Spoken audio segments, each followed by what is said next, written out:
So welcome guys, MD Rakib আমাদের blog video.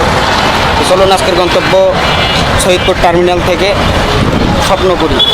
তো ঢাকা থেকে বা ঢাকার বাইরে থেকে যারা আসবেন সর্বপ্রথম দিনাজপুরগামী গাড়িতে উঠে শহীদপুর আসুন। শহীদপুর আসার পর শহীদপুর টার্মিনালে নামার পর আপনারা এখান থেকে 5 মিনিট হেঁটে যাবেন। 5 মিনিট হেঁটে গেলেই সামনে ক্যান্টনমেন্ট রোড, যে কাউকে জিজ্ঞেস করলে আপনারা চলে যেতে পারবেন Shahidpur cantonment road. Cantonment road থেকে চলে যাবেন পার্বতীপুর থেকে তারপর আপনারা যাবেন স্বপ্নপুরীর উদ্দেশ্যে। তো চলুন ভিডিওটা কন্টিনিউ করা যাক এবং সম্পূর্ণ ভিডিওটা দেখুন। এখান থেকে অটোতেও যেতে পারবেন শহীদপুর টার্মিনাল থেকে, তারপর আপনাদের সুবিধার্থে চলে যাবেন সামনে একটু এগিয়ে যাবেন। সামনে একটু এগিয়ে গেলে আপনারা ওই দেখতে পাচ্ছেন 2 মিনিট হাঁটলেই চলে যাবেন। আমি আপনাদেরকে সাজেস্ট করবো 2 মিনিট হাঁটবেন, কারণ এখান থেকে এই অটোতে উঠলেও 10 টাকা নেবে। তো উঠার কোনো দরকার নেই, 2 মিনিট হাঁটবেন শহীদপুর টার্মিনাল থেকে। 2 মিনিট হাঁটার পর চলে যাবেন ক্যান্টনমেন্ট রোড। দেখতে পাচ্ছেন এখানে অটো পাবেন এবং বাসও পাবেন। ওই যে সামনে বাস দাঁড়ায় আছে, এই চাইলে আপনারা বাসেও যেতে পারবেন বা চাইলে অটোতেও যেতে পারবেন। তো বাসে গেলে একটু খরচটা কম হবে, এবং যদি আপনারা অটোতে যান সম্ভবত 30 টাকা পিস পার পিস নেবে, মানে একজনের 30 টাকা ভাড়া নেবে আপনারা সর্বপ্রথম পার্বতীপুর যাওয়ার জন্য। আর পার্বতীপুর থেকে কয় টাকা নেয় এটা আমার জানা নেই। তো চলুন আপনাদেরকে সেটা সম্পর্কে জানা।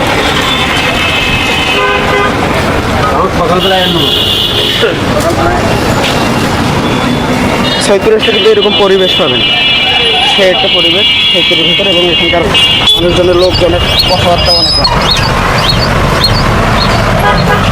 দেখতে পাচ্ছেন বাসে যেতে পারবেন, চাইলে আপনারা অটোতে যেতে পারবেন। পার্বতীপুর যাবে? হ্যাঁ, কটাকা করে? 30 টাকা করে ভাড়া, 100 টাকা চলছে স্যার। হ্যাঁ, 60 টাকা যাবো পার্বতীপুর। তো দেখতে পাচ্ছেন এখানে আসলে কিন্তু ভাড়া বেশি যাচ্ছে, যে দাম কাছে বেশি যাচ্ছে। দেখুন বাসে হয়ে যাবে পার্বতীপুর ফুলবাড়ি কয় টাকা করে? সব কোথায় নামবেন? পার্বতীপুর 30 টাকা। সেটা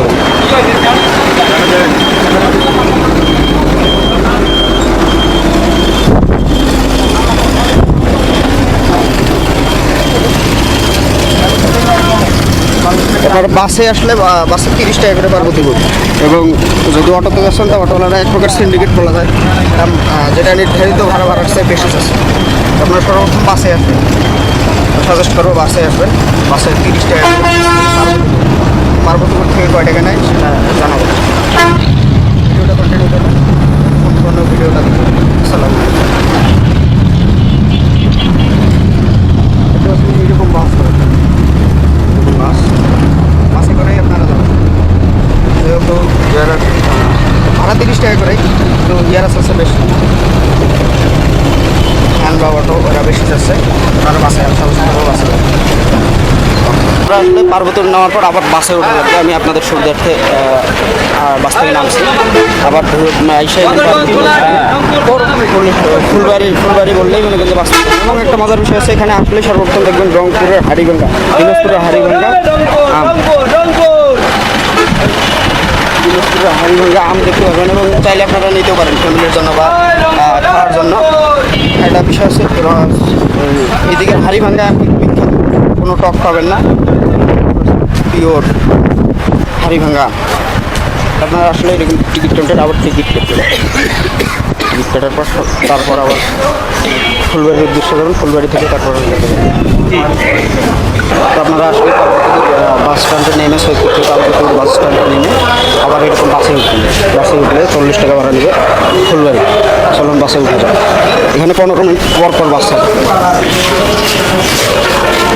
ফুলবাড়ি না আবার এখানে ভাড়া আছে 40 টাকা। 40 টাকা বেশি চাইলে আপনারা 40 টাকা কথা বললে আপনারা বেশি চাইতে পারবেন। বেশি চাই খাওয়া সব জায়গায় বেশি, আমি সব জায়গায় ঘুরছি, সব জায়গায় দেখছি এরকম চাই বেশি। আপনারা যারা আসলে অবশ্যই 40 টাকা বাস স্ট্যান্ড থেকে ফুলবাড়ি আছে 40 টাকা, সেই গ্রাম থেকে পার্বতীপুর 30 টাকা। সোজা যাবেন তাহলে 60 টাকাতেই নিয়ে গাড়ি যায়নি, আপনাদেরকে বোঝানো করছে। আপনারা সরাসরি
ফুলবাড়ি মোড়ে নামবেন, নিমতলা বাজার। ফুলবাড়ি মোড়ে এটা নেমে নিমতলা বাজারে আসবেন।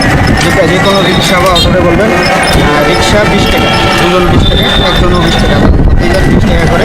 20 টাকা করে এখান থেকে ঢাকা মোড় যেতে হবে আপনাকে, ঢাকা মোড়। আবারও বলতেছি ঢাকা মোড়। ঢাকা মোড় থেকে ওখানে আবার সিএনজি আছে, অটো আছে, ওখানে আবার ওখান থেকে তারপর যেতে হবে। আপনারা এরকম রিক্সায় উঠবেন, রিক্সায় উঠলেই তারপর রিক্সা থেকে ঢাকা মোড় যাবেন। ফুলবাড়ি বাস স্ট্যান্ড থেকে ঢাকা মোড় যাবেন, ঢাকা মোড় থেকে তারপর আবার ওখান থেকে ডাইরেক্ট গাড়ি আছে আপনাদের স্বপ্নপুর। চলুন ভিডিওটা কন্টিনিউ করে দেখি।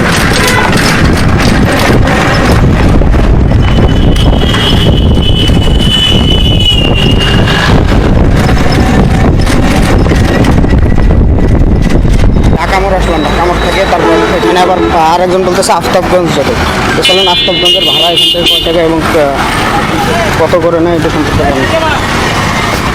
রিজার্ভ হ্যাঁ আচ্ছা ইয়ে পাবে 240 টাকা দিল, আর রিজার্ভ হলে 280 টাকা, 80 টাকা পিস, 40 টাকা পিস, 40 টাকা করে। হ্যাঁ হ্যাঁ চলেন। রিজার্ভ দেবেন না রিজার্ভ না, ভাই বসবে লাগবে ভাই, ওটা যা ওটা বসো। ঢাকা মোড় থেকে স্বপ্নপুরি 40 টাকা পার পিস, 40 টাকা। এবং রিজার্ভ যদি যান তাহলে রিজার্ভ প্লেটের সাথে গেলে 40 টাকা। এইটা সরে দাও, এইটা সরে দাও না,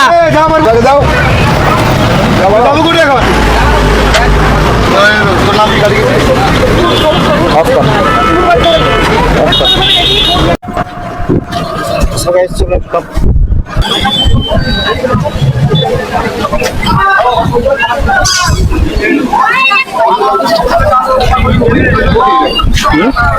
এখানে যা খাইতেছে যা খাই এটা আপনারা যারা আসবেন অবশ্যই বাইরে থেকে খেয়ে দিয়ে যাবেন, তার কারণ ভিতরে আপনারা জানেন সব পার্টি একই অবস্থা, খাওয়া দাওয়ার দাম একটু বেশি।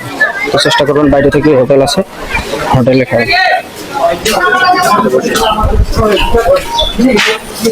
এরকম যারা দূর দূরান্ত থেকে আসবেন চেষ্টা করবেন বাইরে খেয়ে যেতে। ভিতরেও খাওয়ার ব্যবস্থা অবশ্যই আছে, কিন্তু ভিতরে আপনারা জানেন সব পার্টি একটু বেশি দাম নেই। তো আমরা ওই ছোট মানুষ, গরিব মানুষ অল্পতেই খাই, অল্প হলে আমাদের সাশ্রয় হলে আমাদের, এই জন্য আমরা বাইরে খেয়ে খেয়ে যাচ্ছি। আপনারা যাদের এই টেবিলটা একটু পরিষ্কার করে দেন, এই টেবিলটা একটু পরিষ্কার করে দেন।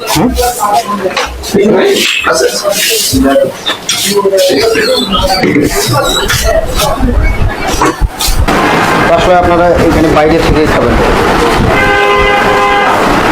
তো আমি সাজেস্ট করবো আপনারা আসলেই বাইরে থেকেই খেয়ে যাবেন। ভিতরে আপনারা জানেন যে দাম একটু ভিতরে সব জায়গায় বেশি।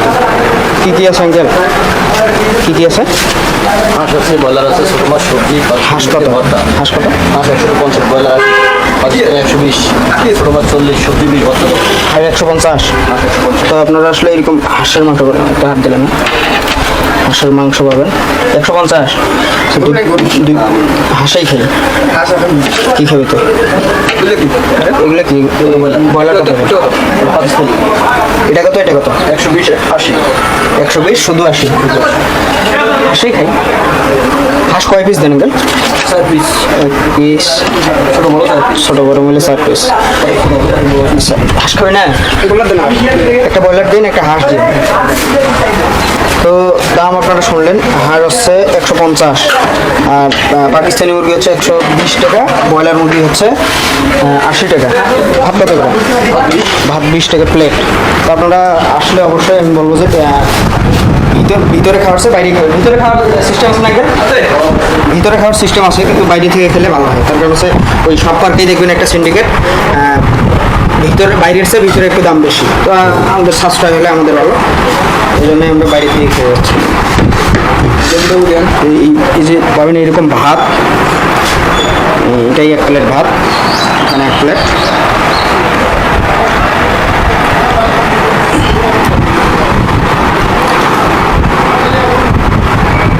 সামনে কিন্তু স্বপ্নপুরি গেট, সামনেই গেট, গেটের সামনেই অপোজিট পাশে আসলে দেখবেন হাতের বাম সাইডে একটা হোটেল আছে, বাম সাইডে হোটেল আছে।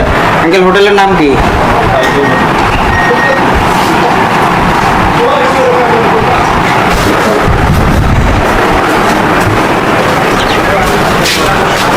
একটু ঝোল দিলে ভালো হতো, কারণ আমি ঝোল খাওয়া করতে পারি না। তো এই হচ্ছে সালাদ নাই, এই হচ্ছে এই যে হাঁসের মাংস, এবং ওখানে ব্রয়লার। আপনারা আসলে অবশ্যই খাবেন, এখানে এসে খাবেন। আঙ্কেলের দোকান ভাই ভাই হোটেল না, ভাই বোন হোটেল অ্যান্ড রেস্টুরেন্ট, ভাই বোন হোটেল অ্যান্ড রেস্টুরেন্ট।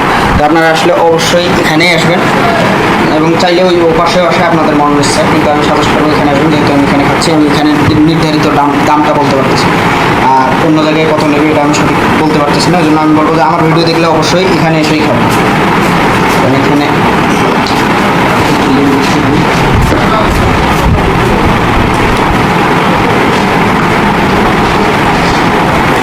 এগুলো সালাদ মূলত নেই, কিন্তু এই যে কাঁচামরিচ এবং পেঁয়াজ এগুলোই আছে। তো চলুন এগুলো দিয়ে খাওয়া যাবে।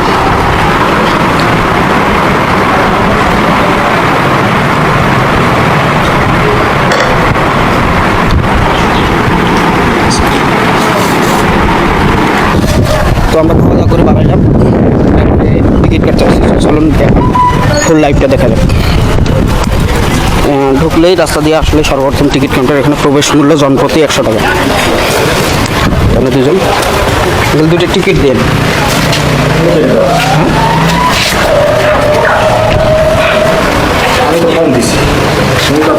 জনপ্রতি 100 টাকা করে আসুন। এখানে টিকিট মূল্য হচ্ছে জনপ্রতি 100, জনপ্রতি 100।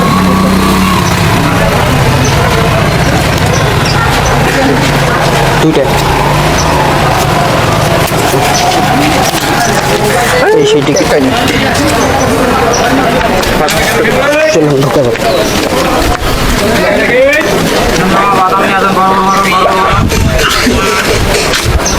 ড্রোন উড়ান যাবো না, ড্রোন।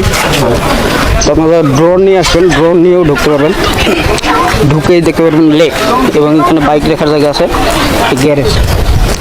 ঢুকলেই লেক পাবেন, এরকম লেক, এবং এখানে পতাকা, পাশে মসজিদ আছে।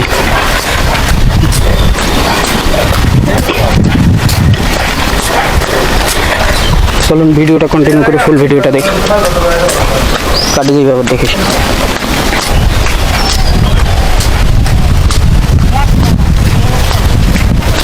কৃত্রিম ফুল, পানি আছে, লেক দেখতে পাচ্ছেন, শাপলা ফুল কৃত্রিমভাবে বানানো, এবং গাছপালা দিয়ে ভরা। রাইড কী কী আছে তা জানি না, কিন্তু ভিতরে গিয়ে সম্পূর্ণ রাইডগুলো দেখবো।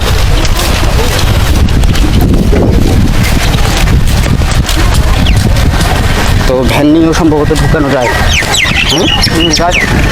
না সরি, এগুলো ওই যারা পরিষ্কার পরিচ্ছন্ন কর্মী আছে তাদের, এবং এগুলো কর্তৃপক্ষদের, মালিক কর্তৃপক্ষরা সবাই মিডিয়া নিয়ে ঢোকে, গাড়ি নিয়ে ঢোকে। তো এখানে দেখুন প্রচুর পরিমাণে। চলুন যাওয়া যাক আজব জাদুঘর। এখানে টিকিট করলাম 30 টাকা জনপ্রতি।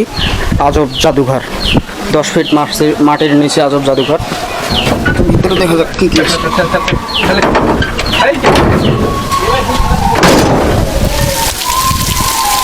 তো আসলে সর্বপ্রথম দেখতে পারবেন এরকম ঝর্ণা, এবং প্রবেশ এই সাইড দিয়ে। তবে সম্ভবত এটা ভূতের মতো সিস্টেম। আসলে এরকম দেখতে পারবেন গাইস, ভূতের কোলাহল এবং পানি।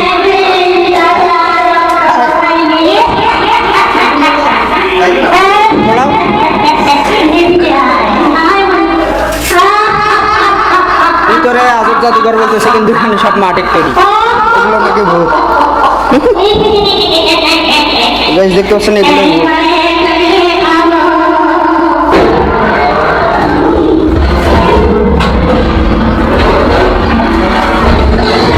ভিডিওটা কন্টিনিউ করে এবং আজব জাদুঘর দেখুন।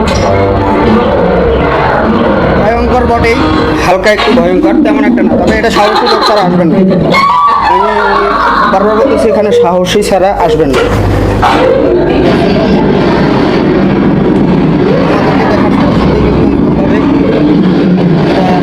স্টার্ট হয়ে গেল, অটোমেটিক স্টার্ট হয়ে গেল আমাদেরকে দেখার সাথে সাথে। পরবর্তীতে কি আসছে দেখা যাক। এই অজগর, এই কোন ইয়া, এটা আমাদেরকে দেখার সাথে সাথে যাতো, ওই দিক যাতো, অটোমেটিক চালু হবে। যা নাই নাই আই, এবং এখানে সাহস বাইকে আসার জন্য নিষেধ করতেছি। সাহস এখানে সেন্সর লাগানো আছে, আপনারা থাকলেই এটা কাজ করবে। এখানে দাঁড়ায় থাকলে অটোমেটিক কাজ করবে। এখানে দেখতে পাচ্ছেন জঙ্গলিদেরকে আটকে রাখা হয়েছে এবং বেশি কিছু নেই, একটাই। এবং এখানে বক্স সিস্টেম আছে, এখানে কিন্তু তেমন একটা কোনো কিছু ওটা না, এগুলোই আর কিছু নেই। এটাই মূলত আজব জাদুঘর। তো যেটা দেখলেন গাইস, এটাই আজব জাদুঘর। ভিতরে তেমন কিছু নেই, তবে যতটুকু আছে ওইটুকুই আর কি।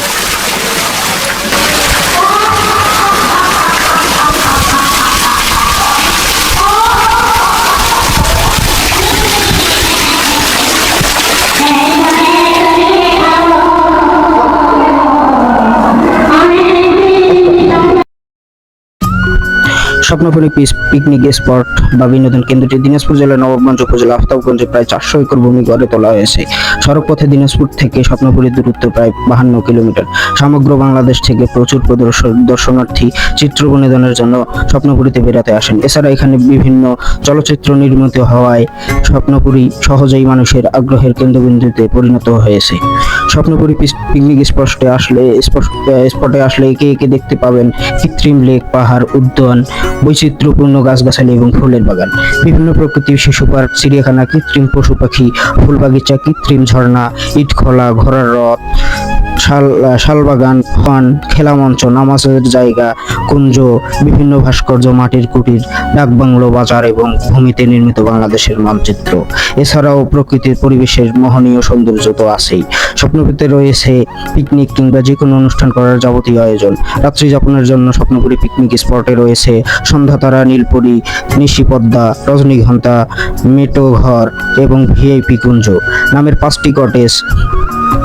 খাবার ব্যবস্থা অংশ হিসেবে আছে বিভিন্ন ধরনের ভাড়া চুলা, হাঁড়ি পাতিল, ডেকোরেশন, সব ধরনের জিনিসপত্র। স্বপ্নপুরীতে নিরাপত্তা নিয়ে ভাবার কারণ নেই, এখানে কর্তৃপক্ষের নিজস্ব নিরাপত্তা ব্যবস্থা রয়েছে। স্বপ্নপুরীতে প্রবেশ মূল্য জন প্রতি 100 টাকা এবং ভিতরে ঢুকে আপনারা বিভিন্ন রাইডে বিভিন্নভাবে টিকিট কাটতে হবে। স্বপ্নপুরীতে কিভাবে যাবেন? ঢাকা থেকে বাস কিংবা ট্রেনে করে দিনাজপুর যাওয়া যায়। ঢাকা, গাবতলী, কল্যাণপুর থেকে দিনাজপুরগামী বাসগুলি ছেড়ে যায়। বাসটা সার্ভিসের মধ্যে রয়েছে নাবিল পরিবহন, এসআর ট্রাভেলস, এসএ পরিবহন, হানিফ এন্টারপ্রাইজ এবং কেয়া পরিবহন, শ্যামলী পরিবহন ইত্যাদি। নন এসি এবং এসি বাস ভাড়া মানভেদে 800 থেকে 1500 টাকা। এছাড়া রাজধানীর উত্তরা থেকে বেশ কিছু বাস দিনাজপুরের উদ্দেশ্যে ছেড়ে যায়। ঢাকা, কমলাপুর কিংবা বিমানবন্দর, রেলওয়ে স্টেশন থেকে অনন্তনগর, একতা এক্সপ্রেস, দ্রুতযান এক্সপ্রেস এবং পঞ্চগড় এক্সপ্রেস ট্রেন দিনাজপুরের উদ্দেশ্যে ছেড়ে যায়। শ্রেণীভেদে এইসব ট্রেনের টিকিট মূল্য 630 থেকে 2218 টাকা লাগবে। দিনাজপুর থেকে বাস বা সিএনজি ভাড়া করে সহজেই স্বপ্নপুরী পিকনিক স্পটে যেতে পারবেন। স্বপ্নপুরী গিয়ে আপনারা কোথায় থাকবেন? চাইলে স্বপ্নপুরী কটেজগুলোতে থাকতে পারেন। এছাড়া দিনাজপুর শহরের থাকতে পর্যটন মোটেল যোগাযোগ করতে পারেন। পর্যটন মোটেল ঢাকা থেকে বুকিং দিতে ফোন করুন 9899 288 এবং 91। এছাড়াও স্বপ্নপুরী আসলে আপনারা দিনাজপুর জেলার উল্লেখযোগ্য দর্শনীয় স্থানগুলো ঘুরে যেতে পারেন। স্থানগুলোর নাম: দিনাজপুরের ঐতিহাসিক, অত্যন্ত প্রাচীন ও সমৃদ্ধ ঐতিহ্য সাংস্কৃতিক ঐতিহ্যমণ্ডিত দিনাজপুর জেলার চাল, লিচু ও আম উৎপাদনের জন্য বিখ্যাত। এখানে আসলে আপনারা পাবেন দিনাজপুরের বিখ্যাত হাড়িভাঙ্গা আম। উল্লেখযোগ্য দর্শনীয় স্থান ও ঐতিহাসিক স্থাপনার মধ্যে রয়েছে কান্তজির মন্দির, রামসাগর, দিঘি, রাজবাড়ি, নয়াবাদ মসজিদ, লিচু বাগান ইত্যাদি। এছাড়াও এখানে রয়েছে নীলফামারীর ঐতিহ্য নীলসাগর এবং আপনারা চাইলে দিনাজপুরের রাজবাড়ি, নয়াবাদ মসজিদগুলো ঘুরে আসতে পারেন। এছাড়া এখানে আসলে আপনারা দেখতে পাবেন দিনাজপুরের মানুষের ঐতিহ্যবাহী অতিথি আপ্যায়ন এবং আপনারা আমের সিজনে আসলে এখানকার ঐতিহ্য আম, হাড়িভাঙ্গা আম খেয়ে যেতে পারেন। এবং এখানে রয়েছে বিভিন্ন রকম ঘোরার এবং এখান থেকে আপনারা সরাসরি যেতে পারবেন পঞ্চগড়ের বিখ্যাত কাঞ্চনজঙ্ঘা। তবে এখানে আসতে হলে আপনাদেরকে অক্টোবর বা নভেম্বর মাসে আসতে হবে। অক্টোবর বা নভেম্বর মাসের বাইরে আসলে আপনারা কাঞ্চনজঙ্ঘা দেখতে পারবেন না। অক্টোবর এবং নভেম্বর মাসে কাঞ্চনজঙ্ঘার ভিউ পয়েন্ট সব থেকে ভালো আসে, তাই আমি রিকোয়েস্ট করবো আপনারা যদি আসেন অবশ্যই অক্টোবর এবং নভেম্বর মাসে আসবেন। এসে স্বপ্নপুরীর আশেপাশে নীলসাগর এবং নয়া রাজবাড়ি এবং আপনারা কাঞ্চনজঙ্ঘা দেখে যাবেন। এছাড়াও আপনারা দেখে আসতে পারেন বাংলাদেশের সর্ববৃহত্তম বড় সৈয়দপুর রেলওয়ে কারখানা। দিনাজপুর স্বপ্নপুরী থেকে সৈয়দপুর দূরত্ব মাত্র 25 থেকে 30 কিলোমিটার। সৈয়দপুর রেলওয়ে কারখানা হচ্ছে বাংলাদেশের একটি রেলওয়ে কারখানা, যেটি 1970 সালে রংপুর জেলার দরোয়ানি থানার সৈয়দপুরে, বর্তমান নীলফামারী জেলার সৈয়দপুরে অবস্থিত। এটি বাংলাদেশের রেলওয়ে কর্তৃক পরিচালিত হয়। এটি বাংলাদেশের দুটি রেলওয়ে কারখানার মধ্যে আরেকটি হচ্ছে চট্টগ্রামের পাহাড়তলী রেলওয়ে কারখানা, যেখানে রেলওয়ে কোচ ও আনগণ সমূহের রক্ষণাবেক্ষণ এবং মেরামতের কাজ করা হয়। সাথে সাথে এটি দেশটির সবচেয়ে বড় রেলওয়ে কারখানা। 1970 সালে রংপুরের তাজহাট জমিদারের দান করা জমির উপর এই রেলওয়ে কারখানা নির্মিত হয়। অতএব আমি আপনাদেরকে অবশ্যই রিকোয়েস্ট করবো, আপনারা যদি স্বপ্নপুরী বেড়াতে আসেন, আমার যত দর্শনীয় স্থানগুলো উল্লেখিত করেছি ইনশাল্লাহ সবগুলো ঘুরে দেখে যাবেন এবং এখানে থেকে 2-1 দিন এখানকার মানুষের ব্যবহার এবং আচরণগুলো দেখে যাবেন। তো এই ছিল স্বপ্নপুরীর আজকের যা দেখলেন এগুলোই ভিউ। তো ইনশাল্লাহ পেজটা ফলো দিয়ে রাখবেন এবং আমি ইনশাল্লাহ দেশ এবং দেশের বাইরেও ইনশাল্লাহ চেষ্টা করবো আপনাদেরকে ঘুরে দেখানো। তো অবশ্যই পেজটা ফলো দিয়ে রাখবেন। দেশের সমস্ত পর্যটন কেন্দ্র এবং পর্যটন কেন্দ্রগুলোর নিয়ে আপনাদেরকে ভালো মন্দ সব কিছুই তুলে ধরবো আপনাদের কাছে। পর্যটন কেন্দ্রের সব থেকে ভালো দিক হচ্ছে 100 টাকাতেই অনেক কিছু ঘোরা যায়, কিন্তু তেমন একটা কোনো কিছু নেই। মানে আপনি ভিতরে ঢুকার পর ভিতরে অনেক কিছু টাকা দিয়ে আবার দেখতে হয় অনেক কিছু, রংধনু গ্যালারি দিক এবং স্বাধীনতা। তো আসসালামু আলাইকুম গাইস, ভালো থাকবেন, আল্লাহ হাফেজ।